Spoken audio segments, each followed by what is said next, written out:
نحمدہ ونصلی ونسلم علی رسولہ الکریم اما بعد فاعوذ باللہ من الشیطان الرجیم بسم اللہ الرحمن الرحیم فاسألوا اہل الذکر ان کنتم لا تعلمون وقال نبی صلی اللہ علیہ وآلہ وسلم لا یشقى جلیسہم وفی المقام الآخر اتقوا فراست المؤمن وهو ينظر بنور اللہ صدق اللہ مولانا العظیم وصدق رسولہ النبی الکریم رب اشرح لی صدری ویسر لی امری واحلل عقدۃ من لسانی یفقہوا قولی اللہم صلی علی سیدنا و مولانا محمد و آلہ و صحابہ سیدنا و مولانا محمد و بارک وسلم صلی علیہ مکھ چند بدر شاشانی متھے چمکتے لاٹ نرونی کالی زلف تے اکھ مستانی مخمور اکھیاں ہن مد بری اس صورت نو میں جان آکھاں کہ جانے جہان آکھاں سچ آکھاں تے رب دی میں شان آکھاں جس شان تو شانہ سب بنیاں سبحان اللہ ما اجمل کا ما احسن کا ما اکمل کا کتھے مہر علی کتھے تیری ثنا اے گستاخ اکھیاں کتھے جاڑیاں۔ حمد و صلات کے بعد میرے انتہائی قابل صد احترام قابل قدر معزز و محترم حاضرین کرام و سامعین اعزام و ناظرین کرام، ہفتہ وار مجلس دین و دانش آج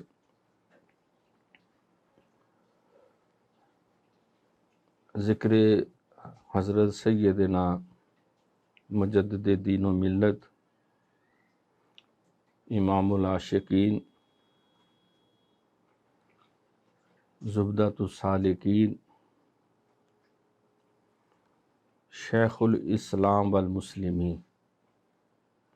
حضور سیدنا و مولانا پیر سید مہر علی شاہ صاحب گولڑوی چشتی قادری سہروردی نقشبندی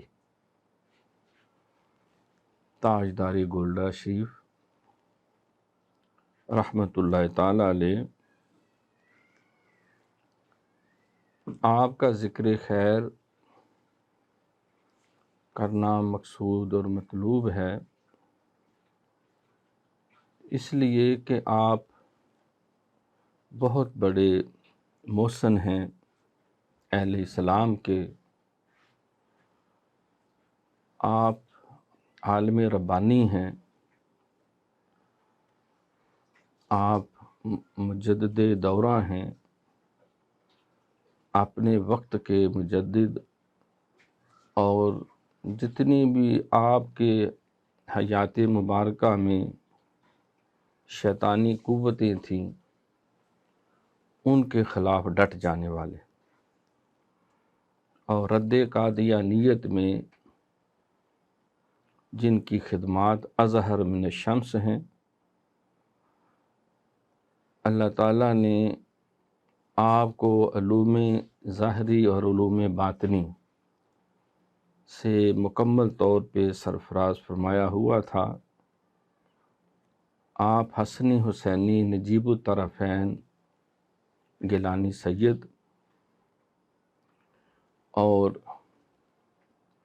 اللہ تعالیٰ کے ان مخلص اور ان مقرب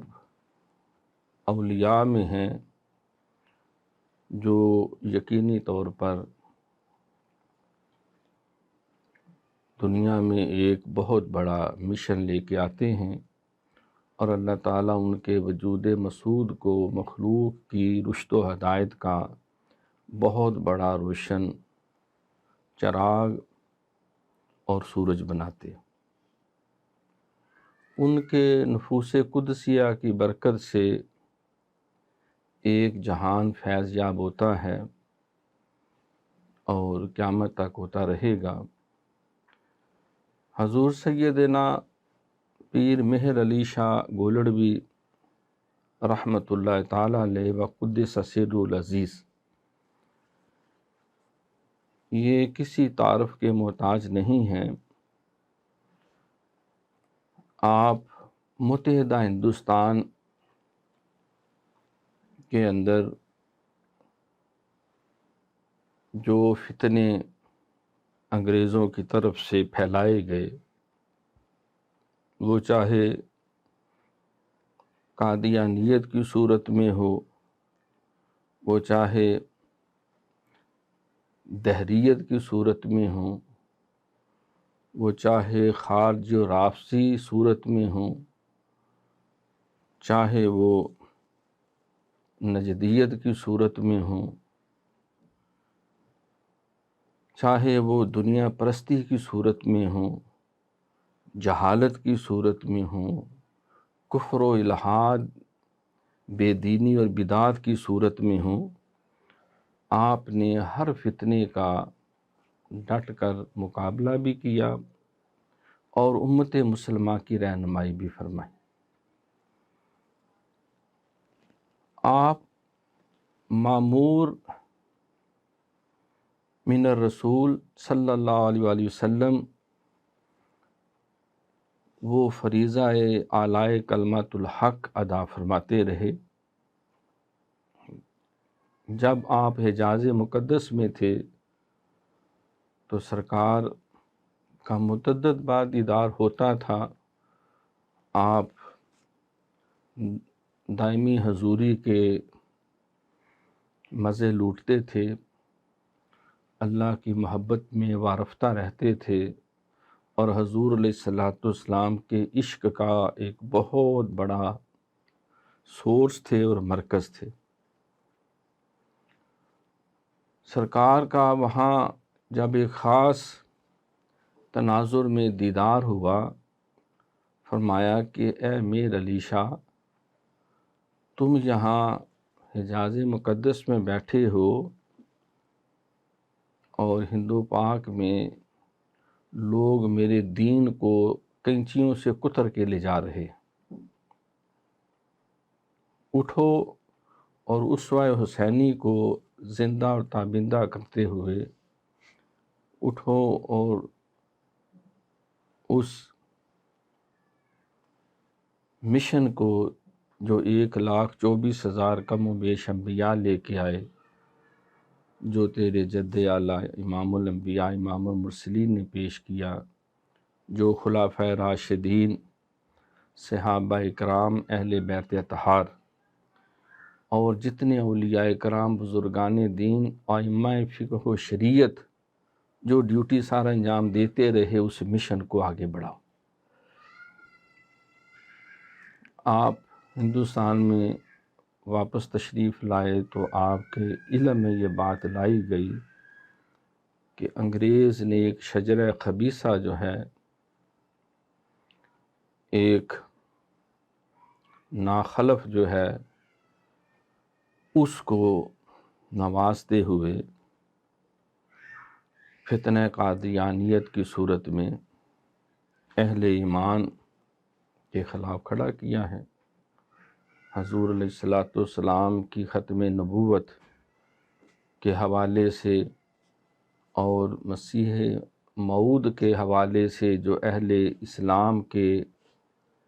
متفقہ عقائد ہیں،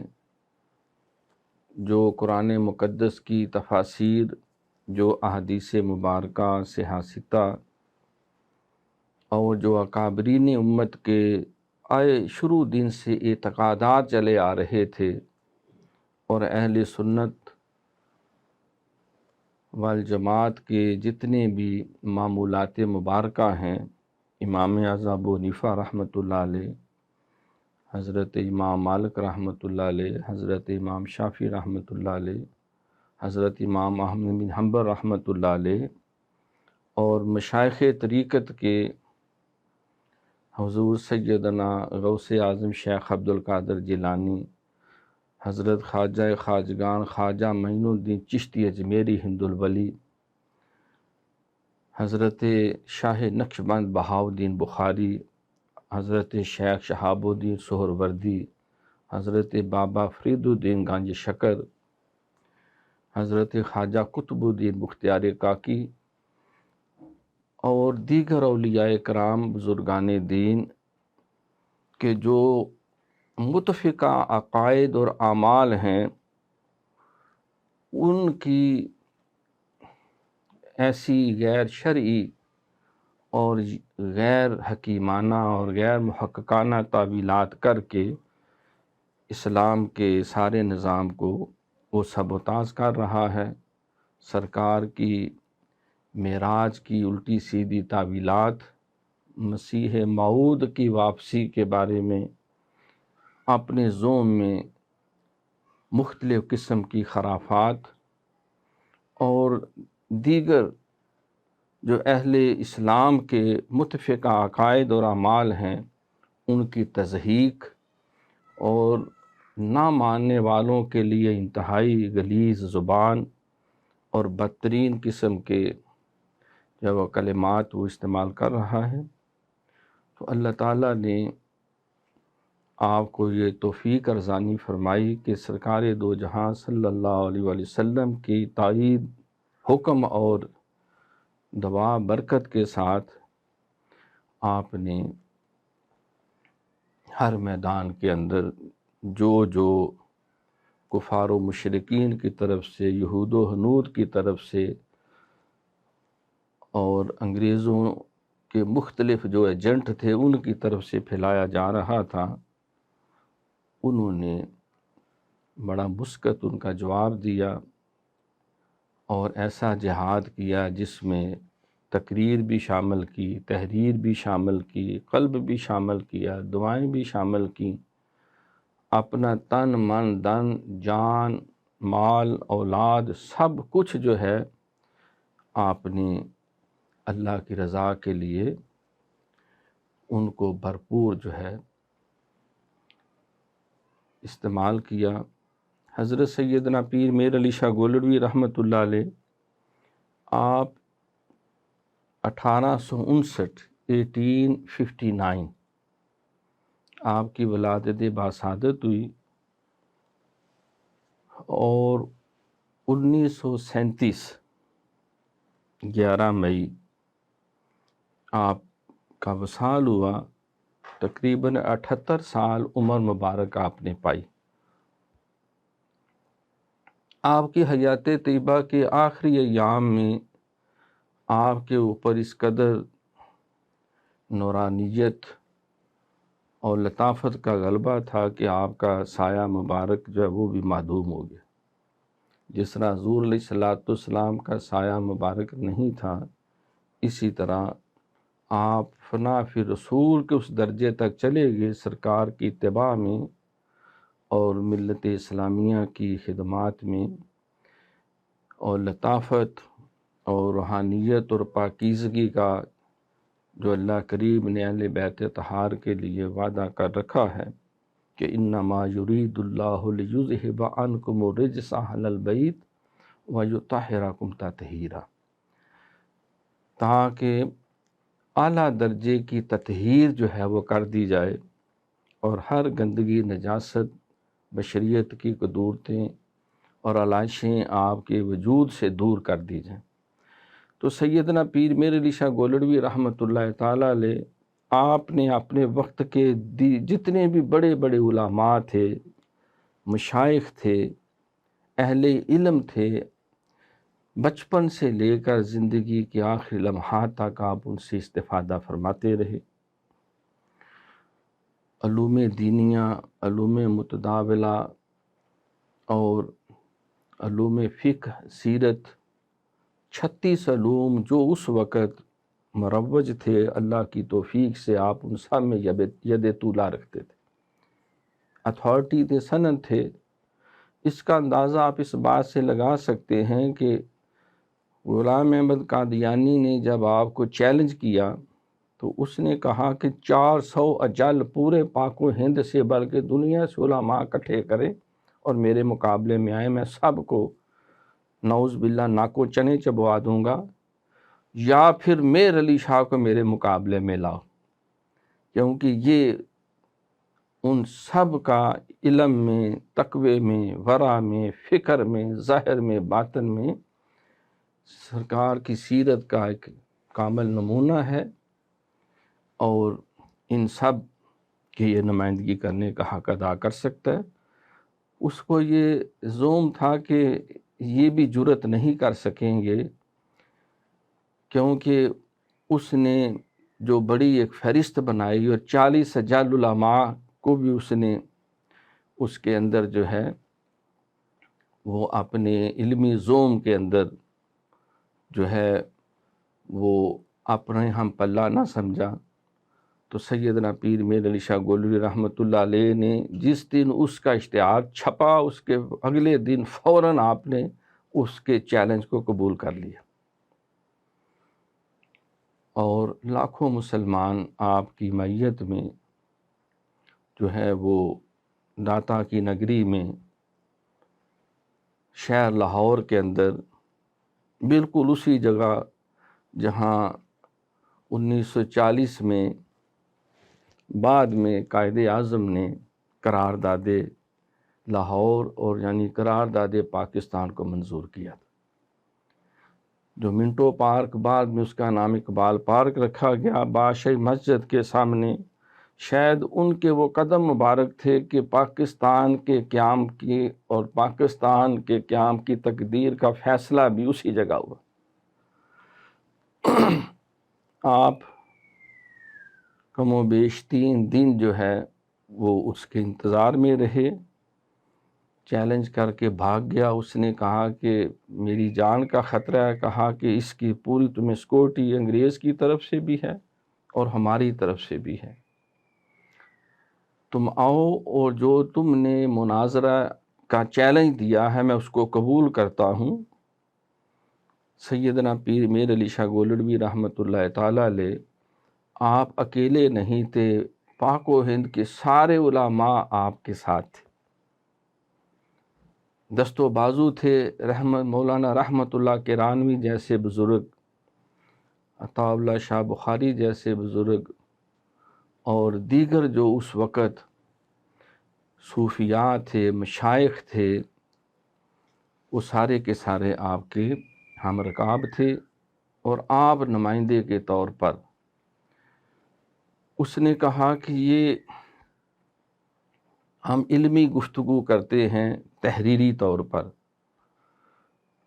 تحریر لکھتے ہیں سورت فاتحہ کی، آپ بھی شرح لکھیں، میں بھی لکھتا ہوں، جس کی شرح سب سے بہتر ہو وہ سچا ہے۔ فرمایا کیسی بہکی ہوئی باتیں کر رہے ہو، یہ تو کوئی منشی بھی چند تفاسیر اکٹھی کر کے یہ کام کر سکتا ہے، اتنا تمہیں علم کا زوم ہے تو تم مقابلے میں آؤ، اور تم اپنا قلم پھینک دو، میں اپنا قلم پھینک دیتا ہوں،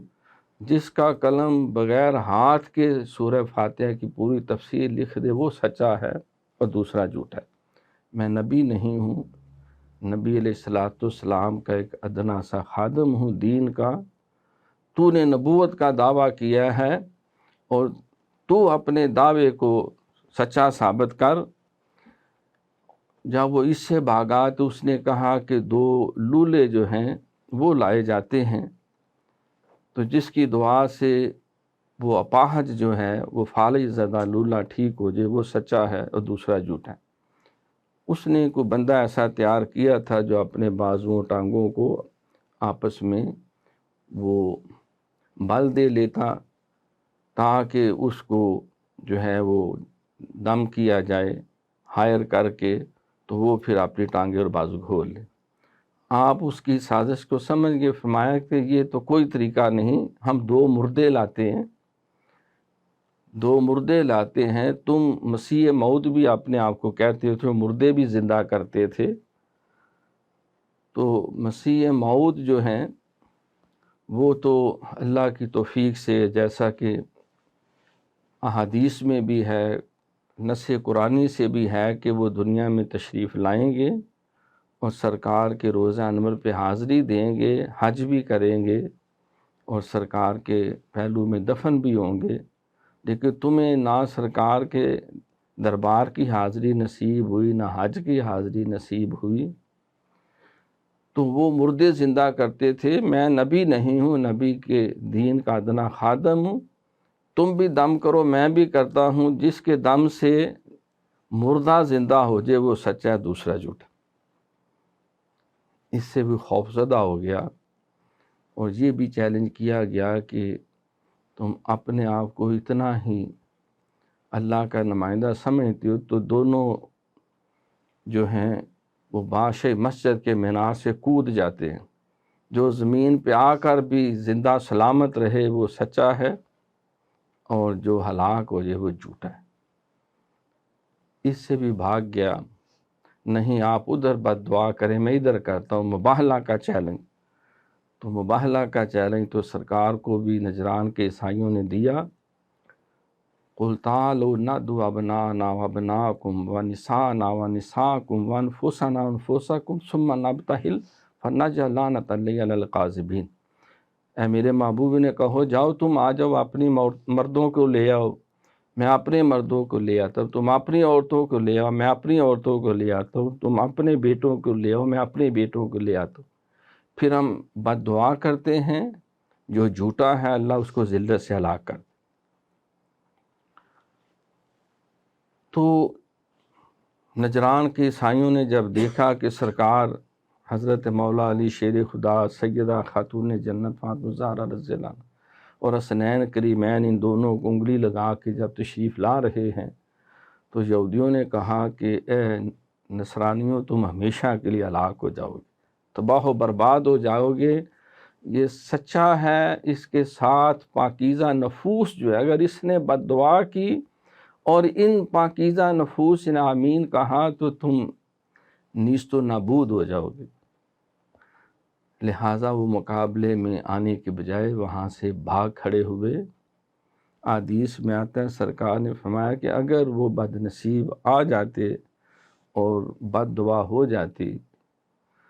اور آمین حسنین کریمین یہ معصوم شہزادے سیدہ شباب اہل الجنہ اور امام الاولیاء سیدنا امیر المومنین علی المرتضیٰ شیر خدا رضی اللہ عنہ سیدۃ النساء فاطمہ زہرا رضی اللہ عنہ، تو یہ آمین کہہ دیتے جن کی طہارت اور پاکیزگی قسمیں قرآن میں ہیں اور اس کی تائید قرآن میں ہے، احادیث میں ہے، سارے صحابہ اور صحابیات جن کی عظمت اور طہارت کے اوپر گواہ ہیں۔ تو سرکار نے فرمایا کہ روئے زمین پہ جہاں جہاں نصرانی ہوتے عیسائی ہوتے سب مارے جاتے۔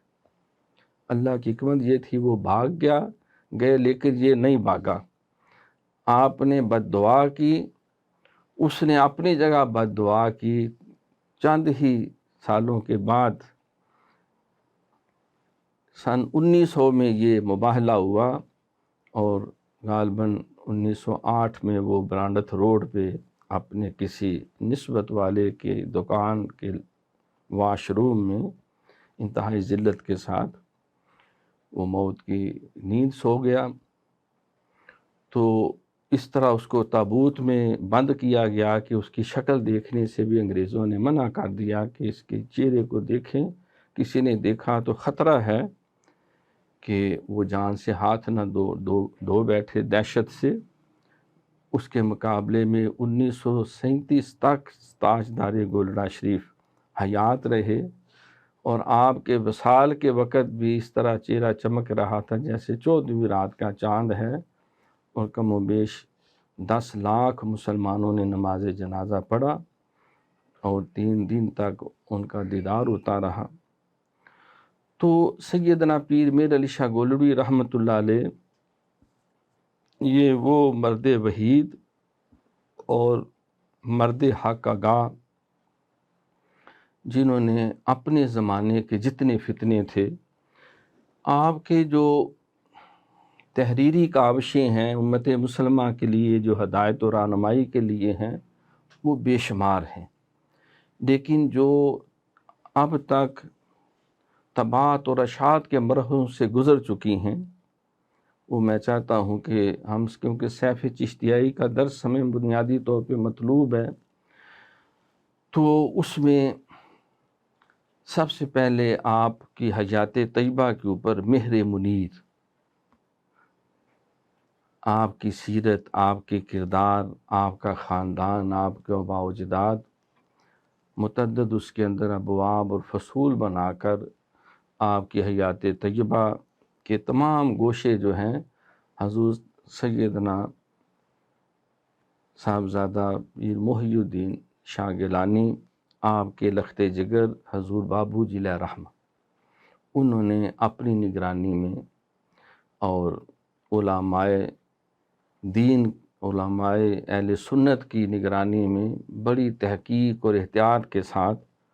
وہ ساری ان کی حیات طیبہ کو مرتب کیا۔ آپ کے ملفوظات، آپ کی تعلیمات اور آپ کی سیرت اور کردار کے متعدد پہلوؤں پہ تفصیل سے روشنی ڈال۔ تو مہر منیر، اس کا انگریزی ترجمہ بھی چھپ چکا ہے، اور اردو میں یہ کتاب جو ہے اس وقت کے جتنے حضور قبلہ غلام محمد گھوٹوی رحمۃ اللہ علیہ اور دیگر جو اس وقت کے جید علماء اور بزرگ تھے، ان کی کمیٹی نے باضابطہ اس کے ایک ایک حرف کے اوپر پیرا دیا اور بڑی ذمہ داری سے اس کی طباعت ہوئی۔ آپ کے اپنے دست مبارک سے جو کتب کا خزانہ ہمارے پاس موجود ہے، ان میں سب سے پہلے ہے تحقیق الحق فی کلمۃ الحق۔ اسلام کی بنیاد وہ کلمہ طیبہ کے ساتھ ہے کہ من قال لا الہ الا اللہ مخلصا فی قلبہ دخل الجنہ کلمۃ طیبۃ کشجرۃ طیبۃ اصلها ثابت وفرعها فی السماء۔ تو کلمہ طیبہ، جس طرح امام ربانی حضرت مجدد الثانی رحمۃ اللہ علیہ نے رسالہ تحلیلیہ، کلمہ طیبہ کو تحلیل بھی کہتے ہیں۔ تحلیل معنی اللہ کی الوہیت کا اقرار کرنا۔ لا الہ الا اللہ، سرکار نے فرمایا تھا کہ افضل الذکر لا الہ الا اللہ، سب سے بڑا ذکر جو ہے، افضل ترین، وہ کلمہ طیبہ کا ذکر ہے، جو ہر نبی کا کلمہ رہا، 1,24,000 کم بیش انبیاء کا یہ کلمہ۔ آگے پھر اپنی نبوت و رسالت کے حوالے سے لا الہ الا اللہ ابراہیم خلیل اللہ، لا الہ الا اللہ اسماعیل ذبیح اللہ، لا الہ الا اللہ عیسیٰ نبی روح اللہ، اور لا الہ الا اللہ محمد رسول اللہ صلی اللہ علیہ وسلم۔ تو آپ نے کلمہ طیبہ کے جو مختلف پہلو ہیں، توحید اور رسالت، پہلا حصہ توحید ہے، دوسرا رسالت محمدیہ صاحب صلوات و تسلیمات۔ پھر کلمہ توحید میں بھی نفی اور اثبات، کیونکہ اس وقت ایک کتاب ایسی لکھی گئی جس میں کلمہ طیبہ کے مفہوم کو اس طرح بگاڑ دیا گیا، اور بگاڑ کر جو سو کالڈ بہت بڑا صوفی سمجھتا تھا اپنے آپ کو، اس نے اس کو وحدۃ الوجود کے ساتھ ملاتے ملاتے ہماوسط میں داخل کر دیا، جو کہ ہندوؤں کا عقیدہ ہے، جس میں حلول اور اتحاد کا جو ہے وہ سلسلہ آ جاتا ہے۔ گویا کہ الوہیت کی روح کو اس نے پائمال کر دیا۔ تو ضرورت تھی کہ اس سے بہت سارے صوفیاء اور علماء جو ہیں اور عوام الناس کہیں گمراہ نہ ہو جائیں، تو آپ نے تحقیق الحق فی کلمۃ الحق یہ کتاب لکھی، اور قرآن و سنت کی روشنی میں وہ کلمہ طیبہ اور اس کا مفہوم اور تعلیم جو ہمیں ملتی ہے اور جناب محمد رسول اللہ صلی اللہ علیہ وسلم نے ہمیں عطا کی ہے، وہ آپ نے ساری تعلیمات اس کے اندر پیش فرمائیں، کیونکہ اسلام کی بنیاد تو کلمے کے اوپر ہے۔ تو اگر کلمہ ہی ہاتھ سے نکل گیا، اس کا مفہوم ہی نکل گیا، اس کی روح ہی نکل گئی، جو الوہیت ہے کہ سروری زیبا فقط اس ذات بے ہمتا کو ہے، حکمراں ہے کہ وہی باقی بتانے حاضری. تو سے چلا گیا آج کیا اس کی طرف سے. تو یہ ایک بہت بڑا فتنہ اس وقت بنا ہوا تھا، اور آج بھی کئی جہالت کی وجہ سے یہ باتیں پھیلاتے ہیں کہ اپنی مالی عبادت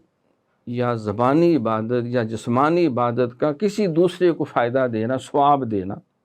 تو یہ قرآن و سنت سے ثابت ہے. حج بدل کیا جاتا ہے، اپنے عزیزوں کی طرف سے مسجد بنا دی جاتی ہے، پنکھے لگوا دیے جاتے ہیں، سرائے اس وقت پرانے دور میں کنواں لوگ کھدواتے تھے. حضرت سعد رضی اللہ عنہ کی والدہ محترمہ انتقال کر گئی، حضور کوئی عمل بتائیں کہ قبر میں میری امی کو بھی فائدہ پہنچے. فرمایا تم پانی کی کمی ہے، کنواں کھدوا دو. تو بیر ام سعد اس کا آپ نے نام رکھا، اور ہاذا بیر ام سعد، اور خود بھی دعا بھی کی، اور اس کا پانی سارے صحابہ بھی حضور بھی استعمال کرتے. باہر کیا بھی ایک اس وقت بہت بڑا یہ فتنہ تھا. آپ نے اس پہ پھر اپنے دست مبارک سے وہ کتاب لکھ کے اور دلائل کے ساتھ یہ عمل ثابت کیا کہ اہل سنت والجماعت کا کوئی ایسا یہ عمل نہیں ہے جو خلاف سنت ہو اور خلاف شریعت. پھر آپ نے ایک کتاب اس وقت، بلکہ یہ میں نے پہلے بھی عرض کیا ہے کہ فتنہ جو ہے مسلمانوں میں تفریق ڈالنے کے لیے یہ شیعہ سنی کا جو مسئلہ پیدا کیا جاتا. آپ کیونکہ سید السادات تھے، نجیب الطرفین تھے، غوث اعظم رضی اللہ تعالیٰ عنہ کے علمی، فکری، ظاہری، باطنی گویا کی ایک جانشین کی حیثیت رکھتے تھے، اور سارے پاک و ہند کے بلکہ پوری دنیا کے علماء اس وقت اپنا وہ آپ کو امام اور شیخ الاسلام والمسلمین مانتے تھے. لہٰذا آپ کے قلم سے نکلی ہوئی بات سمجھتے تھے کہ یہ تمام اہل ایمان، اہل اسلام کے لیے حق ہوگی. تو آپ نے کتاب لکھی تصفیہ ما بین سنی و شیعہ، سنی اور شیعہ کے درمیان تصفیہ، جس کو آپ نے قرآن و سنت سے ثابت کیا کہ خلفائے راشدین کی تائید قرآن میں ہے. اللہ نے سرکار سے وعدہ کیا کہ میں آپ کی امت میں خلفاء کے ذریعے یہ اسلام کا پیغام دنیا میں پھیلاؤں گا. ان کو غنائم بھی ملیں گے، عزتیں بھی ملیں گی، حکومتیں بھی ملیں گی، اور ہر طرح کی عزتیں بھی ملیں گی. تو وہ وعدہ خلفائے راشدین سیدنا صدیق اکبر، سیدنا فاروق اعظم، سیدنا عثمان غنی، سیدنا مولا علی شیر خدا رضی اللہ تعالیٰ عنہم، فرمایا کہ جو ترتیب خلافت ہے وہی ترتیب فضیلت ہے، کیونکہ خلافت میں خلافت اول بلا فصل سیدنا صدیق اکبر رضی اللہ تعالیٰ عنہ ہے. اور اس سلسلے میں جو غلط فہمیاں بعض جو ہے وہ سنی پلیٹ فارم سے ایسی بعض کر دی جاتی ہیں جو نہیں بنتی، آپ نے ان کی بھی نشاندہی کی، انہیں بھی خبردار کیا. اور اہل تشیع میں جو مخلصین ہیں، جو کم علمی کی وجہ سے یا کسی دیگر جو ہے وہ اسرار پراپوگنڈے کے زیر اثر وہ بھی مبالغہ آمیزیاں کرتے ہیں اور اہل سنت اور ان کے عقائد کے اوپر اعتراضات کرتے ہیں. آپ نے ان کے بھی کان کھینچے اور ان کو بھی توجہ دلائی کہ وہ بھی اعتدال کا راستہ اختیار کریں. اس طرح انتشار اور افتراق سے اہل اسلام کو کوئی فائدہ نہیں ہوگا، بلکہ کفر کو فائدہ ہوگا. کفر تو چاہتا ہے کہ مسلمان تقسیم ہو جائیں. تو اہل سنت اور اہل تشیع کو قریب لانے کے لیے اور اسلام کے لیے مخلصانہ اقدام کرنے کے لیے اور اللہ کے دین کو پوری دنیا میں غالب کرنے کے لیے آپ نے تحقیق کے ساتھ اور درد مندی کے ساتھ دونوں گروہوں کو جو ہے وہ جسے کہتے ہیں کہ بہت زیادہ جو ہے وہ مبالغہ آمیزی کا تک چلے جانا اور تعصب کے درجوں تک نکل جانا، آپ نے دونوں کو اعتدال پہ لانے کے لیے اور صحابہ اور اہل بیت اطہار کے مشن کے لیے مخلص ہو کر اپنے صلاحیتیں صرف کرنے کے لیے آپ نے کتاب لکھی جو موجود ہے، کوئی چھپی چھپائی چیزیں نہیں ہیں. تصفیہ ما بین سنی و شیعہ. پھر آپ نے اس وقت جتنے بھی آپ مفتی بھی تھے اپنے وقت کے، فتاوی مہریہ آپ کی فتاوی کی بہت سارے آپ کے فتاوی جات ہیں، لیکن وہ سارے ابھی تک مرتب نہیں ہو سکے.